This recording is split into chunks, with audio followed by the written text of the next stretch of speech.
kalau di demo itu pasti untung, tapi kalau di real pasti buntung. Mitos apa fakta? Itu fakta sih.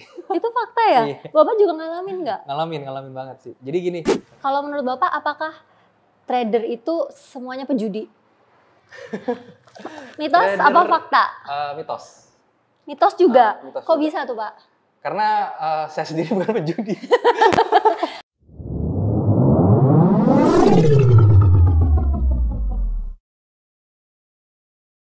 Halo traders, kembali lagi bersama saya Yorita Guyardi dalam acara Mitos atau Fakta.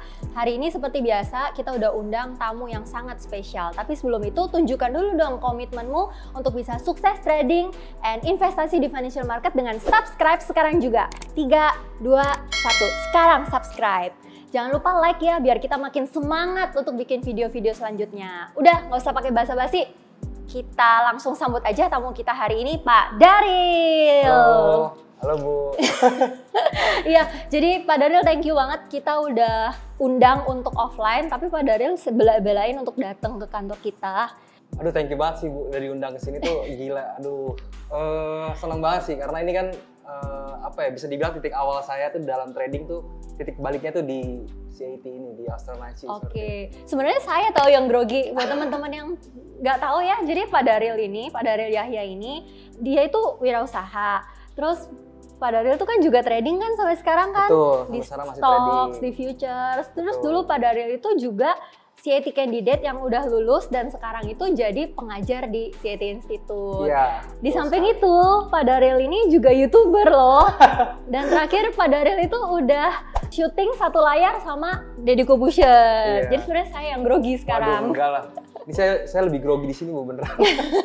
Grogi banget. Nah, Pak, kita pengen tahu nih Pak, dulu kan sebelum Bapak join di CAT kan udah trading. Betul, udah Apa trading. sih yang bikin Pak Daryl udah trading tapi masih mau join di CAT? Oh gini, jadi saya mulai kan trading 2009 tuh Bu, dan saya ketemu CAT itu 2014 kan. Nah selisih sepanjang masanya itu tuh sebenarnya yang benar-benar bisa trading itu ya dihitungnya itu 2011 lah, karena pas 2009 sampai 2011 itu ibaratnya tuh masih tradingnya tuh pakai feeling lah, terus belum belajar sama macam-macam kayak gitu kan. Nah di 2011 itu saya baru mulai belajar yang benar-benar pakai teknik, baca buku, tapi itu masih dari sumber-sumber yang cuman internet, terus buku-buku di toko buku kayak gitu. Comot kanan kiri. Nah, Oke. dari situ memang awalnya profit tuh, tapi ya profitnya nggak konsisten gitu loh, kayak hari ini profit sekian, besok loss lagi. Nah kalau ditarik panjang itu kebanyakan malah lossnya sebenarnya. Gitu. Nah itu masalahnya ya sebenarnya bukannya masalah tekniknya sih, tapi nggak ada yang guide gitu loh Bu. Jadi saya tahu nih teknik-tekniknya A, B, C, D, E, tapi saya nggak tahu nih cara gabunginnya tuh gimana, terus guide-nya tuh gimana gitu supaya jadi satu senjata yang oke. Nah, intinya terus 2014 saya diperkenalkan sama CAT sama kakak ipar saya gitu kan. Oke. Ya di situ, nah saya lihat sebenarnya pertama CAT itu siapa gitu kan, terus pengajarnya bagaimana. Nah itu biayanya berapa. Nah itu yang pertama kali kena itu biayanya tuh karena dulu kan saya kan masih kerja, terus ibaratnya penghasilannya masih terbatas lah kayak gitu kan. Dan waktu itu biaya investasinya kan lumayan tuh Bu ya, 39 jutaan waktu itu ya. Nah itu yang bikin saya tuh mikir, gila nih 39 juta nih worth it nggak ya kayak gitu kan. Nah dari situ saya mulai riset dulu tuh, saya nggak langsung oke deh join CAT, enggak, saya riset dulu. Saya nonton videonya Pak Gema dulu di YouTube segala macam. Nah sampai akhirnya saya yakin, oh ya udah deh, ini harus nyoba nih, kalau misalnya kita mau maju terus ya harus ibaratnya cari mentor yang bener dulu nih. Nah di situ saya coba, saya yakin sama CAT dan saya coba, dan akhirnya ya sampai sekarang. Keren sih. Berarti memang nggak cukup ya kalau kita cuma comot kanan kiri meskipun tahu, tapi tetap nggak pas gitu ya Pak? Bener. Jadi kalau menurut saya sih boleh sih sebenarnya kalau untuk awal ya kita otodidak cari di internet segala macam gitu. Tapi kalau misalnya kita ini sebagai trader mau serius kayak gitu ya, itu harus cari mentor sih sebenarnya kayak gitu. Jadi biar kita tuh nggak salah jalan, nggak tersesat gitu. Walaupun kita punya teknik bagus segala macam, tapi kita nggak tahu cara pakainya ya sama aja sih menurut saya sih kayak gitu. Jadi Pak Daryl itu dari yang dulunya dimentorin sekarang malah mentorin dong ya. Balik lagi ke alumninya terus ngajarin CIT batch berikutnya. Iya, iya. Pak, banyak yang ngomong nih Pak, katanya banyak penipu di bisnis forex dan futures. Itu sebenarnya mitos atau fakta? Penipu di bisnis forex dan futures. Ini saya jelasin dulu nih Bu ya. Jadi di 2000, kalau menurut saya di 2012 ke bawah, memang broker-broker banyak lah broker-broker yang ibaratnya kita bilangnya nakal lah ya. Banyak yang bilangnya nakal, terus tetapi di 2012 ke atas ini menurut saya sih kalau dari segi komposisi nih udah mulai udah mulai berkurang sih yang nakalnya itu. Jadi kalau misal dibilang banyak sih ada aja sih sebenarnya. Jadi saya bisa bilang sih itu fakta sih. Fakta. Menurut Bapak sebenarnya yang penipu tuh siapa aja sih selain broker? Penipu selain broker diri sendiri sih sebenarnya. Oh, diri sendiri gimana tuh Pak? Coba ceritain Pak. Jadi gini loh, kalau misalnya kita nih trading nih, terus kita udah cari broker yang hebat lah, yang keren, yang bersih, terus yang pokoknya yang top lah brokernya. Tapi kita sendiri ini tradingnya ngaco gitu loh. Kita trading asal, pakai feeling, kayak judi segala macam, nggak ada trading plan-nya segala macam. Nah itu kan kita menipu diri sendiri ibaratnya kan. Iya. Kita bisa yang tadinya harusnya trading opportunity bisa bikin kita profit, tapi malahan gara-gara kita nggak ada tekniknya, terus kita ngandelin feeling segala macam, jadinya loss. Nah begitu loss, kita marah nih. Nah marah tuh biasanya tuh udah nyari kambing hitam tuh. Nyari kambing hitamnya ya. Nah, betul, kayak gitu lah. Ya, biasanya broker-broker yang di luaran sana pun nggak ngerti apa-apa. Sebenarnya mereka nggak tahu apa salahnya si tradernya, tapi mereka yang disalahin. Sebenarnya sih kayak gitu sih kalau menurut saya nih kasusnya kebanyakan sih kayak gitu ya. Kalau misalkan ada yang bilang kalau semua broker forex itu bandar, itu tuh sebenarnya mitos apa fakta? Kalau itu mitos menurut saya. Iya. Ada yang enggak? Ada, banyak sih. Jadi gini, sekarang ada ada broker-broker yang ngasih trading account-nya tuh ECN namanya. Oke. Nah itu ECN itu sebenarnya aksesnya lebih cepat dan juga aksesnya tuh langsung gitu loh ke market. Jadi itu yang bisa dibilang tuh bukan bandar. Kalau bandar itu kan di link desk tuh kan. Kita taruh di broker, terus broker tahan duit kita. Yang nggak tahu itu dilempar ke market apa enggak, apa dia simpan sendiri terus dia ngelawanin kita punya trade. Nah itu dibilangnya bandar. Tapi sekarang udah banyak sih broker yang direct market access sama yang ECN tuh udah banyak sebenarnya. Gitu. Jadi, tapi kan meskipun ISP atau direct market kan tidak merubah harga di market Pak. Iya, ya justru yang dibilang bandar itu kan sebenarnya kan apa ya namanya ya? Perlakuan si brokernya ini dong. Jadi kalau misalnya kita taruh duit atau kita trading lewat broker ini, apakah duit kita tuh langsung di trading di market atau enggak gitu. Itu yang dinamain bandar kan. Ya. Nah kalau yang direct market access sama ECN itu kan kita ibaratnya lebih transparan gitu. Oh ya uang kita ini memang dilempar ke market, nggak ditahan sama dia terus dilawanin gitu. Oke, jadi point of view-nya bukan soal mempengaruhi harga atau enggak, tapi point of view-nya tuh dari uang yang kita masukkan itu apakah benar-benar dikirimkan ke liquidity provider kali ya. Betul, ya. Jadi kalau misalkan kamu bingung bandar apa enggak, mitos. Ada yang enggak bandar. Kalau menurut Bapak apakah trader itu semuanya penjudi? Mitos trader, apa fakta? Mitos. Mitos juga? Mitos Kok juga. bisa tuh Pak? Karena saya sendiri bukan penjudi. Apa yang bedain Bapak dengan trader-trader yang lain yang mungkin sekarang lagi nonton dan ngerasa juga dirinya bukan gini penjudi? Aja deh, kalau menurut saya patokannya gini, kalau misalnya kalian trading nih buat yang di rumah nih, saya juga berkaca saya dulu ya pas baru mulai ya. Saya punya trading plan, memang saya dulu punya trading plan. Cuman kendala pertamanya itu yang paling fatal itu ya nggak pernah dijalanin trading plannya. Jadi nggak disiplin kayak gitu. Kadang-kadang tuh masih kalah sama rasa gatel pengen ngeklik segala macam kayak gitu. Nah itu mungkin yang itu ya. Jadi kalau menurut saya membedakan trader yang baru mulai sama yang sudah lama itu adalah ya pengalaman di situnya sih. Jadi cara kita gimana memanage trading plan kita sehingga benar-benar trading plan-nya dilakuin, bukannya cuman ditulis doang tapi ya ujung-ujungnya jadi judi juga gitu karena trading plan-nya semua nggak dilakuin. Itu aja sih paling yang menurut saya bedain. Jadi bahkan menurut Pak Daryl tuh kalau punya trading plan, tapi trading plan yang nggak dijalanin itu udah termasuk judi. Termasuk judi, sama. Apalagi kalau kita yang bahkan nggak bikin trading plan dan nggak tahu trading plan itu apa iya, gitu. Itu lebih parah. Ya itu kayak toss coin ibaratnya kan. Sebenarnya kalau misalnya kita mau trading nih, mau buy apa mau sell. ya kita cuman feeling-feelingan aja. Kayak ibaratnya apa bedanya sama kita ngetos koin pilih head apa tails gitu kan, nggak ada bedanya seperti itu. Iya, menarik ya. Saya pengen tanya nih, kan sekarang kan Pak Daryl udah sukses. Puji Tuhan. Amin, ya. Amin, ya. Oh ya, jangan lupa ya, ini subscribe di channel YouTube-nya Pak Daryl. Kita taruh di bawah ya. Waduh, thank you Bu. Pak Daryl, kalau misalkan sekarang kan Pak Daryl udah sukses, menurut Pak Daryl sendiri mitos apa fakta? Trader, kalau mau cepet kaya itu lebih cepet di forex daripada di saham. Mitos apa fakta? Mitos lah itu Bu. Mitos. Iya, Mitos. Ini menurut saya Bu ya. Iya. Karena gini, ya saya tahu sih gini, sebenarnya forex sama saham itu punya porsinya masing-masing memang. Dan forex itu memang ada leverage.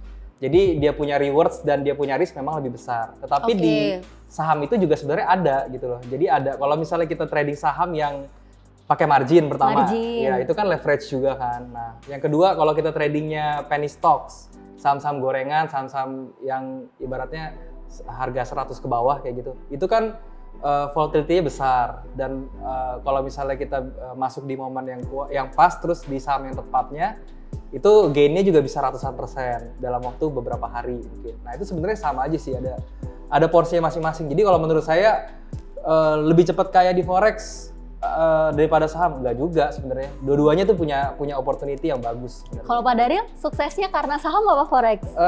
Saya lebih suka saham sih kalau saya ya. Oke, lebih suka saham. Kenapa tuh Pak?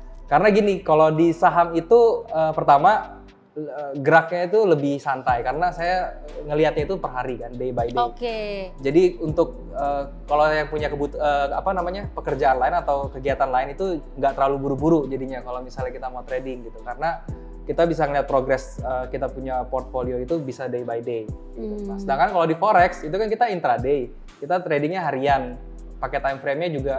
Kalau entry saya 30 menit kan. Nah, itu berarti saya butuh fokus lebih tuh ke forex. Nah, itu yang jadi problem tuh kadang-kadang saya suka kelewat momen seperti itu. Nah, karena ada kesibukan lain saya jadi nggak sempat cek gitu. Walaupun saya udah tandain nih, oh nih area ini saya bakal melakukan sesuatu gitu. Saya mau action ini. Tapi karena ada kesibukan lain yang nggak memungkinkan saya untuk melihat chart gitu ya. Jadi ya kelewat. Nah, itu miss-nya di situ sih kalau forex. Tapi kan itu Pak, sebenarnya bisa pasang buy stop, buy limit, sell stop, sell limit. Nah ini kebetulan kalau misalnya saya tuh nggak suka pasang pending order Bu. Jadi saya lebih sukanya tuh direct order. Karena kan kalau misalnya, ini kalau gaya saya ya, kalau gaya trading saya tuh ketika harga menyentuh area level yang saya pengen action, ya saya harus tunggu konfirmasi. Nggak bisa ketika dia kena harga langsung kebuka order. Nah kayak gitu, itu bedanya. Jadi saya nggak bisa pakai pending order, saya kebiasaannya tuh langsung ketika ada konfirmasi saya langsung direct order, seperti itu. Ternyata gaya trading setiap orang itu beda-beda ya? Beda, pasti beda sih. Jadi walaupun kita punya tools yang sama, kita punya pengetahuan tentang teknik yang sama, tetapi yang beda itu nanti cara ngeramunya itu loh. Setiap orang tuh pasti beda-beda. Kadang ada yang mereka yang contohnya dari support resistance saja deh. Ada mereka yang menggunakan support resistance-nya seperti gaya A. Nah, orang yang kedua gayanya B, kayak gitu-gitu. Jadi beda-beda seperti itu. Jadi kalau buat kamu yang sekarang lagi penasaran sama Yeti Institute dan lagi ragu-ragu, kalian bisa punya jurus yang sama, tapi pemakaiannya sesuai dengan keinginan dan kebutuhan kamu. Betul. Saya tertarik nih sama Pak Daryl bilangnya intraday. Nih Pak, mitos atau fakta? Katanya kalau trading itu harus 7 kali 24 jam, udah ngalah-ngalahin 7-Eleven. Mitos apa fakta? Nah itu mitos. Mitos. Kalau saya bilang sih mitos, iya. Menurut saya sih mitos karena seperti tadi saya bilang tadi ya, kalau saya itu trading kan kalau di saham saya prepare-nya itu paling 2 hari. Jadi Jumat close, terus Minggu saya dari Sabtu sampai Minggu saya analisa, terus saya bikin trading plan. Oke. Ya udah, itu aja sih sebenarnya yang menyita waktu saya. Nanti begitu hari Senin market open saya tinggal eksekusi aja. Jadi saya tinggal tunggu area harganya kena, terus melakukan konfirmasi, saya entry, ya udah saya tinggalin. Saya nggak mesti pantengin laptop segala macam gitu. Nah begitupun sama forex ya. Jadi kalau saya trading forex, ketika saya sudah entry ya dan sudah menganalisa segala macam dan akhirnya saya entry, itu saya lepas sudah. Jadi saya tinggal pasang stop loss saya berapa, take profit saya tinggalin kayak gitu. Malahan kalau misalnya kita pantengin nih, kalau misalnya kita terus-terus di depan laptop segala macam, itu nanti logik kita itu makin berkurang sama emosi kita yang naik tuh. Nah, jadi itu yang bikin tradingnya kacau lagi nanti. Biasanya kan kita was-was ya, gimana pasangannya, hijau apa merah, profit apa loss, diliatin terus, lama-lama malah bisa ngerubah analisa malahan ya. Bener. Jadi kalau misalnya kita di depan laptop terus, itu nanti ya kayak Bu Yorita bilang kan, jadi kita pengen tangannya tuh gatel pasti gitu loh. Karena kita, aduh ini mau kemana ya, nggak sabar. Jadi tuh rasa emosi tuh muncul lagi. Nah itu nanti kalau misalnya emosi sudah muncul, nanti trading plan yang kita buat bisa aja tuh, bisa kena cancel gitu, bisa berubah. Bisa kita rubah ya? Iya kayak gitu, nah itu yang bikin kacau lagi. Terus kalau misalkan nih Pak, banyak yang bilang kalau forex atau futures itu tradingnya itu bukan untuk pemula, itu mitos sama fakta? Kalau saya bilang sih itu fakta ya. Fakta ya? Iya, kalau saya bilang fakta ya. Kok jadi bisa gini, sih Pak? Jadi gini, kalau misalnya kita mau trading, ibaratnya kayak sekolah aja sih ya. Kalau misalnya kita baru mulai trading, belajarlah di market yang volatility-nya nggak terlalu besar dulu gitu. Seperti saham contohnya. Nah jadi ibaratnya kalau kita sekolah itu saham itu kayak baru masuk ke tingkatan SD ya, kayak gitu. Nah kalau kita mau naik level atau kita naik ke SMP atau SMA ya itu baru masuk ke forex. Kenapa saya bilang forex itu agak berbahaya untuk yang benar-benar pemula gitu ya. Pemula itu maksud saya adalah orang yang nggak pernah trading sama sekali nih, terus baru nyemplung langsung ke forex. Nah itu berbahaya. Kenapa? Karena pertama volatility-nya tuh kencang banget, gila banget. Nah yang kedua itu karena volatility-nya kencang, jadi kalau misalnya kita nanti salah posisi atau kita tuh salah action segala macam, dia ini kan leverage kan. Jadi modal kita tuh juga bisa tergerusnya tuh ke dalam gitu kalau kita nggak ngerti apa-apa. Karena banyak saya temuin kalau pemula trading itu nggak ngerti yang namanya stop loss, nggak ngerti yang namanya take profit. Jadi kalau misalnya di open posisi nggak tahu yang namanya stop loss, terus marketnya ketarik kayak gitu ya, dan modal kita habis, nah itu yang bisa bikin mereka nanti trauma dalam trading seperti itu. Kalau memang trading forex atau futures itu lebih ganas marketnya dan volatilitasnya lebih tinggi, tapi tadi kan katanya ya lebih cepat kayaknya sama aja forex sama futures sama saham. Kenapa dong kita harus trading forex sama futures? Karena gini, kalau di forex itu dia memberikan kita opportunity yang nggak ada di saham, yaitu adalah fleksibilitas. Jadi kalau di forex itu kita bisa trading dua arah tuh. Kita bisa ambil posisi profit buy dan juga kita bisa untung pada saat sell gitu. Nah, itu yang nggak ada di saham. Makanya kalau menurut saya memang ujung-ujungnya harus trading di forex kalau misalnya kita mau jadi trader gitu. Karena kalau di saham doang kita terlalu lama nunggunya gitu. Kalau untuk momentum kita untuk buy doang itu agak lama sih. Nah, kalau di forex tuh kita bisa makan yang namanya buy-nya, kita bisa makan juga kalau kita menurut harganya sudah ketinggian, terus kita makan sell-nya juga bisa. Nah itu yang nggak ada di saham tuh itu.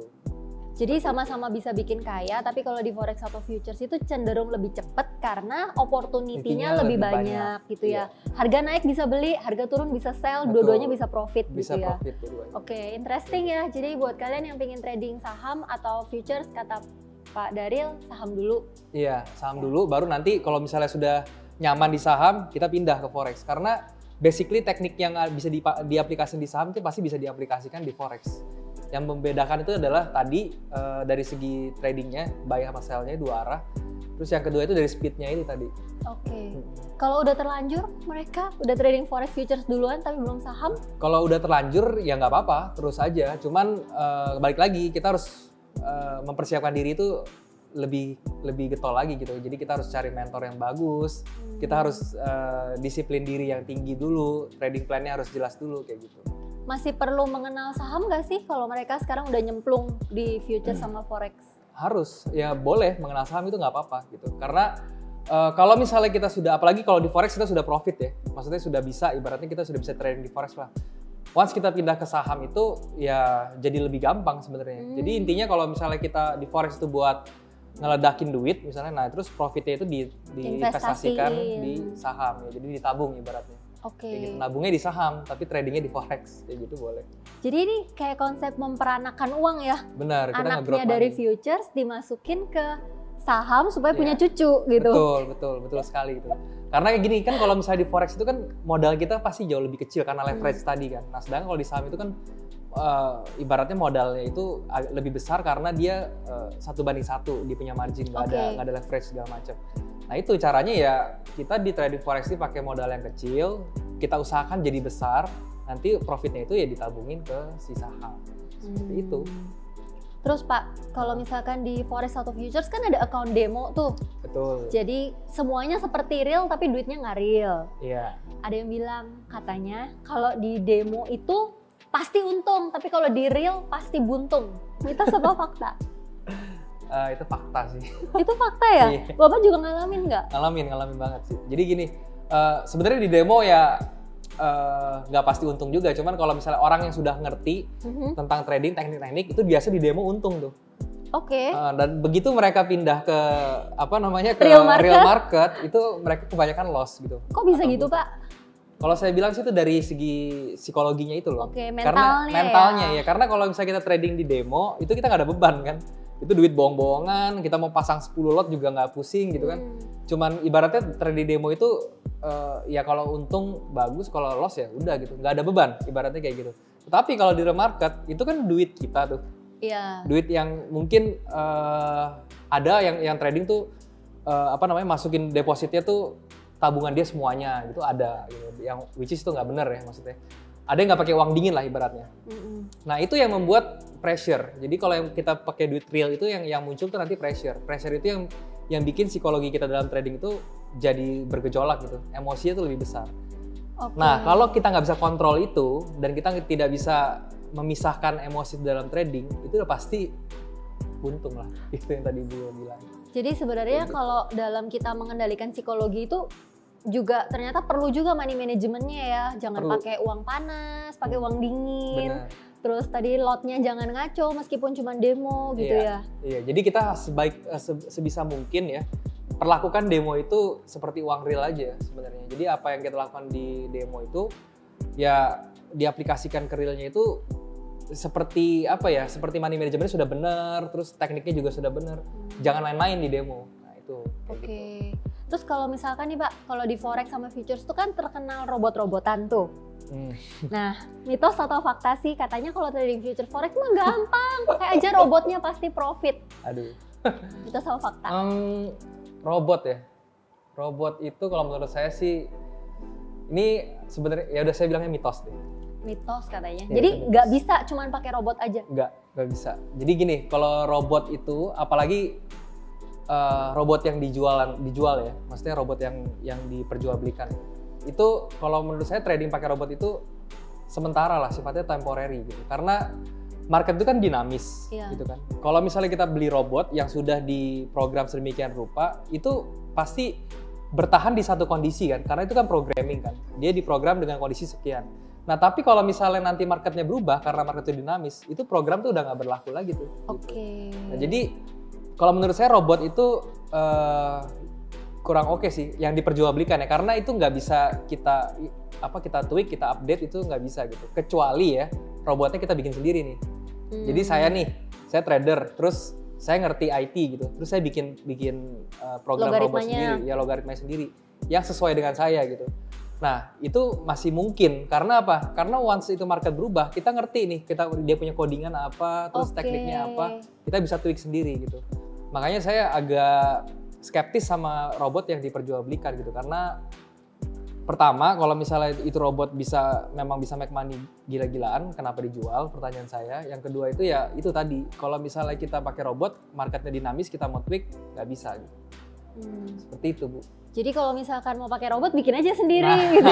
Betul. Kalau nggak bisa bikin nggak usah pakai robot Kalau ya. nggak bisa bikin mendingan trading manual aja gitu. Nggak bakal nyita waktu banyak kok gitu. Saya ada pertanyaan lagi nih Pak. Siap. Katanya gini, bisa profit tanpa belajar itu karena beginner luck. Mitos apa fakta? Kalau ada orang yang bisa profit tanpa pakai belajar, itu namanya beginner luck. Beginner luck. Tanpa belajar beginner luck. Fakta. Oh iya? Iya. Bisa? Tapi gini ya, nggak jangka panjang loh Bu. Jadi kalau misal beginner luck kan ya, kita trading nih awal nih, cuman ibaratnya saya nih, trader baru, terus saya lihat internet, oh saya dapat teknik bagus nih kayaknya nih. Nggak ngerti apa-apa nih saya nih. Oh ya udah deh, saya mau coba di trading. Saya daftar di broker, terus saya trading. Untung gitu. 1 kali untung, 2 kali untung, ya itu namanya beginner's luck menurut saya. Karena saya nggak ngerti apa-apa, saya cuma berasa satu teknik, terus saya coba, kebetulan untung gitu. Tapi kalau kita tarik panjang, dan dia masih nggak belajar, masih nggak tahu apa-apa, cuma berharap dari teknik itu yang random banget itu pasti kalau ditarik panjang dia pasti habis gitu. Jadi kalau menurut saya, kalau kita nggak punya pemahaman lebih di financial market ya, baik itu forex maupun saham, itu nanti pasti lama-lama yang namanya beginner's luck itu pasti akan hilang ya. gitu. Kecuali Anda seberuntung untung bebek, nggak pernah habis itu untuk keuntungannya. Terus saya pengen tahu sih Pak, ini udah bukan mitos fakta lagi, udah habis pertanyaan saya. Jadi kalau misalkan Bapak tuh seberapa sulit sih selama ini belajar untuk bisa jadi sampai sekarang? Berat nggak sih Pak? Kalau berat sih, kebetulan saya enjoy ya. Maksudnya saya nikmatin prosesnya gitu. Mungkin kalau hasilnya nikmatin juga dong. Pasti, itu harus dong. Jadi kalau misalnya saya tanya nih, karena gini saya punya temen ya, saya punya temen yang belajar forex dan saham juga gitu. Dan beda mungkin ya, karena dia itu tidak menikmati prosesnya gitu. Jadi menurut dia berat gitu. Jadi kalau menurut saya, tapi karena saya menikmati proses dan segala macam, jadi ya saya enjoy gitu. Menurut saya ini nggak berat. Tapi memang perlu diakui butuh effort. Nggak kayak belajar forex tuh nggak kayak membalikan telapak tangan gampang gitu, nggak. Butuh effort, butuh latihan, butuh persistence juga. Butuh niat butuh juga. Niat, benar. Iya, kalau misalnya kita niat ada segala macam tapi nggak persistence, nanti di tengah-tengah berhenti. Gitu. Oke. Nih Pak, kira-kira Bapak kan udah pernah ngalamin nih profit, loss gitu ya.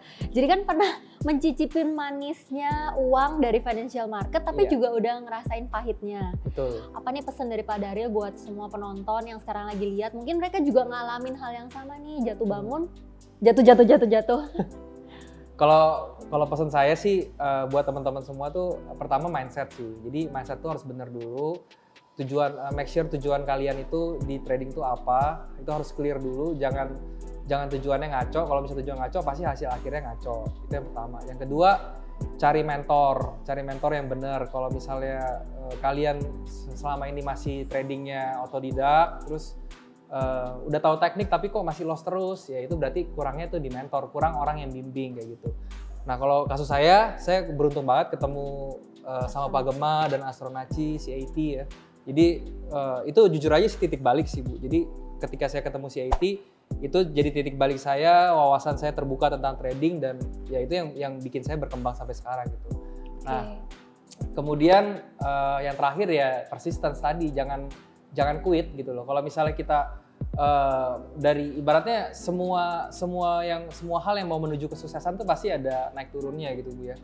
Kalau kita mau naik gunung pun ya, naik ke puncak gunung pun itu nggak gampang, bukannya nggak ada rintangan kayak gitu loh, pasti itu berat. Nah kalau kita persistence dan kita stay on track tuh udah pasti nanti hasilnya tuh ngikutin gitu. Jadi ya persistence itu juga penting. Kalau menurut saya sih 3 itu aja sih.